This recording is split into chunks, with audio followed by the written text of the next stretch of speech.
At first, I thought someone was screaming. It echoed off the ridge behind the shed, sharp, broken, like a voice torn apart. I dropped the feed bag right there in the dirt and ran around the side of the building. The snow hadn't fully melted yet. It was late April, but in the shady patches, it still clung stubbornly to the ground. My boots crunched through a mix of mud and ice as I rounded the corner and froze. Blood, not a lot, but enough to freeze the air in my lungs. And just beyond it, a shape, hunched, unmoving. For a second, I thought it was a big dog. Then I saw the ears, the face, the eyes. A bobcat. He looked ancient.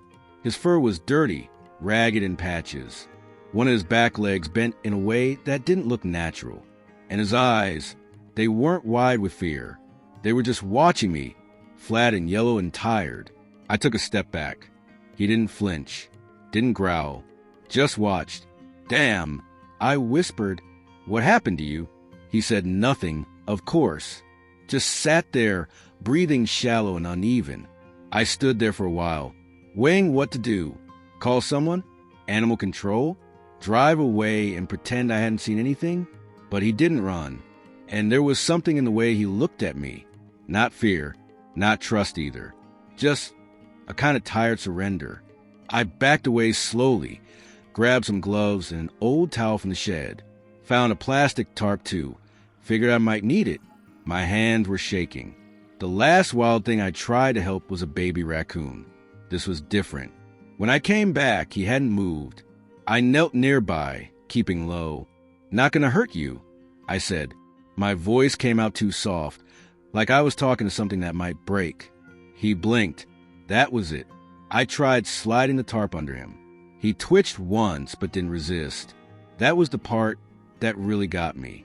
He didn't fight, didn't even snarl. Just let it happen. It scared me more than if he had. I wrapped him up as best I could and lifted. He wasn't heavy, but every shift made him grunt, a low, broken sound, almost embarrassed. I carried him to the shed and set him on an old cushion by the wall. I expected him to crawl away, drag himself into a corner. Instead, he looked up at me, held my gaze. Then, slowly, like it cost him something, he moved his head and pressed it against my boot. I didn't move. Something shifted right then. Something quiet and small, but real. This wasn't a rescue. This wasn't about saving anything. This was something else. I just didn't know it yet. He slept most of that first day, curled up in the shed like he'd always lived there, breathing slow, sometimes with a faint wheeze. I sat on an old crate nearby, sipping cold coffee and trying not to stare. By the next morning, I'd rearranged the whole shed, tools pushed to the back, a few layers of towels on the floor, and a bowl of water within reach. I even brought out some leftover rotisserie chicken, but he barely sniffed it, just sipped the water with careful, slow movements, one eye always on me. I called into work, told him I had food poisoning. It wasn't a great excuse, but I didn't care. The idea of leaving him alone, it felt wrong. Like something would happen the second I turned my back. Around lunchtime, I found him sitting up, just barely, but enough to look around. His ears twitched toward every sound, and when I opened the door wider to let in more light, he didn't flinch. He didn't try to leave either. "You're not afraid of me, are you?" I said quietly. No reaction, but it was hard to shake the feeling that he understood more than he let on. The internet was no help. Forums were full of horror stories. Wild animals kept too long, turning on their rescuers. Advice boiled down to one thing: don't do what you're doing. I closed the laptop. That afternoon, I walked over to Jake's place. He lived half a mile down the road. Retired gas station owner. Sharp as ever and always a little nosy. He opened the door, chewing sunflower seeds. "You look like hell," he said. "Finally get in a fight with that mailbox of yours. I've got a bobcat. He's hurt. Been staying in my shed." Jake didn't even blink. "You feeding it?" "A little." "You planning to adopt it?" "No, I'm just giving it time." He shook his head slowly. "I like animals, Dave, but you keep that thing too close. You'll have problems you can't fix with duct tape." Back home, I checked the shed. Empty. My stomach dropped. The old window at the back, the one with the cracked pane, was shattered. Glass everywhere. Drops of blood on the ledge. I ran outside, calling out into the trees. Nothing. I searched the woods until dusk, heart pounding the whole time. Every snapped twig sounded like a threat. Every shadow looked like regret. By the time I got back to the cabin, the porch light had come on. He was there, sitting on the doormat, like he'd just stepped out for a stroll. His chest was heaving, but his eyes were steady. Calm. I knelt down. He didn't move. "You came back," I said. He didn't answer. But he didn't have to. That was the moment I stopped thinking of him as a wild animal. That was the moment I started wondering what he really was. I didn't sleep the night he disappeared. Not really. I dozed in and out, ears straining for every creak or rustle. When the sun came up and the porch was empty, something in me cracked. He was gone. No blood. No noise. Just gone. I pulled on boots, didn't bother with breakfast, and walked straight into the woods. The fog hadn't lifted yet. Thick and low, hanging over the ground like a secret. The kind of morning that makes everything feel older than it is. I didn't have a plan. Just followed gut and instinct. Bent branches. A paw print in the mud that might have been his. A bit of fur snagged on bark. The climb took me higher than I'd gone in years. Past where the pines thinned out and the air turned sharp. Up there, the fog swallowed the sound. All I could hear was my own breath. Then I saw it, half hidden under moss and brambles. A circle of old stones, arranged by hand. Not a perfect ring, but intentional. At the center, bones. Weathered. Human, maybe. Bits of cloth. A rusted buckle. A hunter's grave. Maybe older. Maybe forgotten. I stood there for a long time, not knowing why I felt like I was trespassing. My dad used to bring me up into these hills. When I was little, before he got sick, he'd point at tracks and scat like they were puzzles. Told me animals don't lie. They just leave stories behind. That grave felt like one of those stories. Something unfinished. I took my hat off. Whispered something, not sure what. Just instinct. Then I turned back. As I broke through the tree line into the clearing near the cabin, I saw movement. A shape, low to the ground. He was there, sitting like he'd been waiting. Fur damp, one eye half closed, breathing steady but slow. I didn't speak. Just walked toward him and sat down in the grass. For a while, neither of us moved. Then, without looking at me, he reached out one paw, placed it softly on my boot. No pressure. No claws. Just contact. It felt like a question. Or maybe an answer. I sat there until the fog burned away. The call came just after 9. "Dave, we've had some concerns," my manager said. Her voice was tight, like she was reading from a script. "Concerns about the animal. We heard you're keeping something wild. That true?" I didn't answer. "We're going to need you to take some time. Unpaid leave until this is cleared up." I hung up before she finished. In the kitchen, the coffee had gone cold. Behind me, I heard the soft click of claws on the hardwood. He was there, stretching in the sunlight, like it was just another morning. "I hope you're happy," I muttered. "You just cost me my job." He blinked once, slow. That was all. By noon, I needed to get out of the house. Clear my head. I told him I'd be back soon, like he understood. Maybe he did. I left the back door cracked, just in case. Something about locking him in felt wrong. The grocery store felt too bright, too loud. I wandered the aisles in a daze, picking up things I didn't need. Milk, crackers, a new flashlight. I kept checking my phone, like I was waiting for a message that wouldn't come. When I got home, I braced for chaos. But the house was exactly how I left it. He was on the bed, on my side of it, curled up like he owned the place. I stood in the doorway for a long time. "Really?" I said. He opened one eye, looked at me, and closed it again.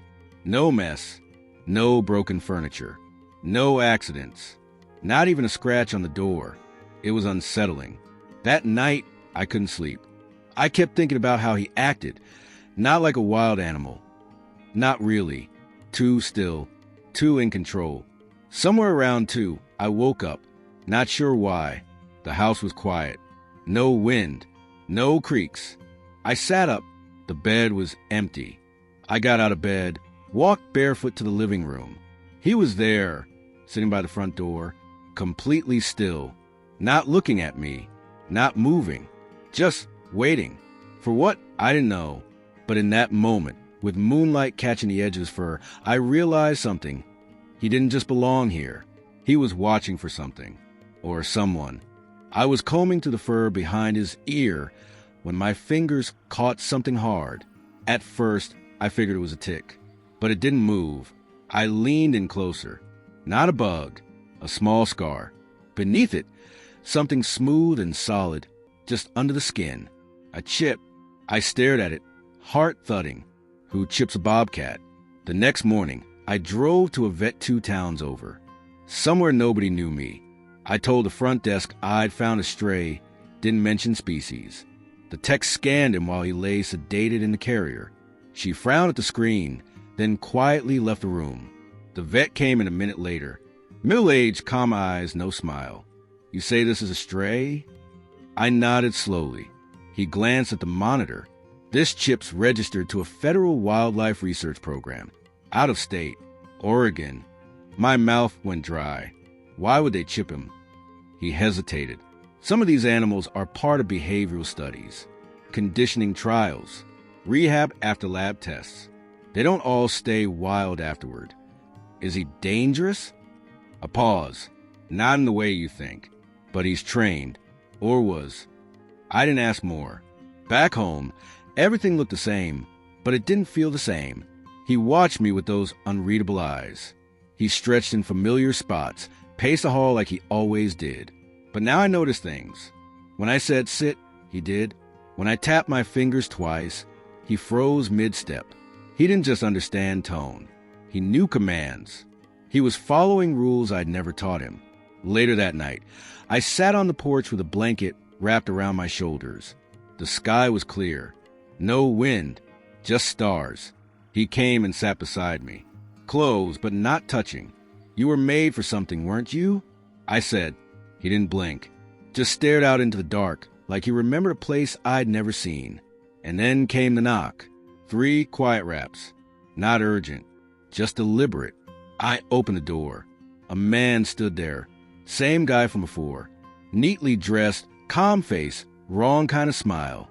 Sorry to drop by again, he said, but I'm still looking for that cat. Thought I saw prints by the creek. I leaned against the frame. Don't know anything about that. He tilted his head. Not a cougar. This one's smaller. Ears like a lynx. Has a scar on the leg. Might have been part of the government release. I stayed quiet. Well, he said, if you happen to spot him, best to keep your distance. Some of those animals come back wrong. He turned and walked off. No flashlight. No car. Just disappeared into the trees like he belonged there. When I closed the door, the bobcat was sitting at the end of the hallway. Still, silent. And I knew then, that man wasn't looking for just any animal. He was looking for this one. The next morning, I packed a go bag. Just the essentials, flashlight, spare clothes, old revolver. I didn't plan on leaving, but it felt smart to be ready. That man wasn't just curious. He knew things I wasn't supposed to know. The bobcat was curled on a rug near the fire. Eyes closed, breathing steady, like none of it touched him. You stirred up something, didn't you? I said quietly. He didn't even twitch. I tried calling the number on the vet's printout. Disconnected. Then my phone vanished. I'd left it charging in the kitchen. An hour later, gone. Not misplaced. Gone. I tore through drawers and shelves. Nothing. That evening, I stepped out to check the yard. That's when I saw the camera, tucked beneath the deck, half hidden behind some lattice. No label, no light, just pointed straight at my front door. I crushed it with a shovel. An hour later, a note appeared on the windshield of my truck, folded neatly. No envelope. We just want the animal. No signature. No contact. Just that. I burned it without a second thought. After dark, I sat on the porch with my old revolver on my lap. The bobcat sat beside me, gaze fixed on the tree line. Calm, ready. Around 10, he stood, walked off the porch, and disappeared into the woods. I didn't follow. Didn't need to. Around midnight, I heard something, a soft shuffle, then a weight on the steps. He came back slower than usual, breathing heavier. In his jaws, he carried a strip of dark green fabric, nylon frayed, blood-stained. A zipper dangled from one end. He dropped it at my feet, then lay down with a grunt. I picked it up, smelled of sweat, pine, and something else, metal, old gun oil. Someone had been close. Too close. I looked at him.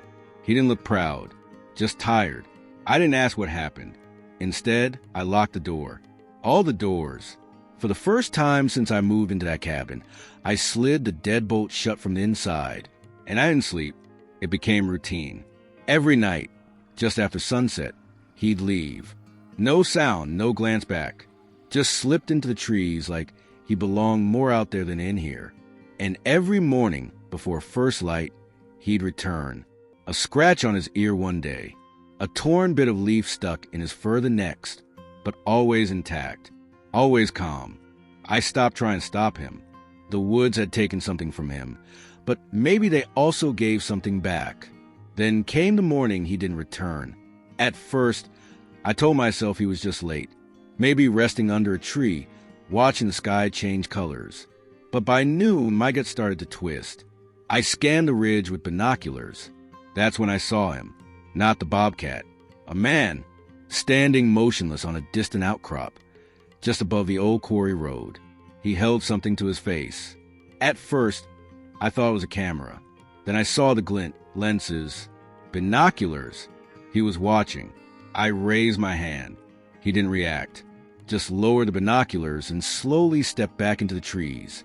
Gone. I called the sheriff. Again, they were polite, but bored.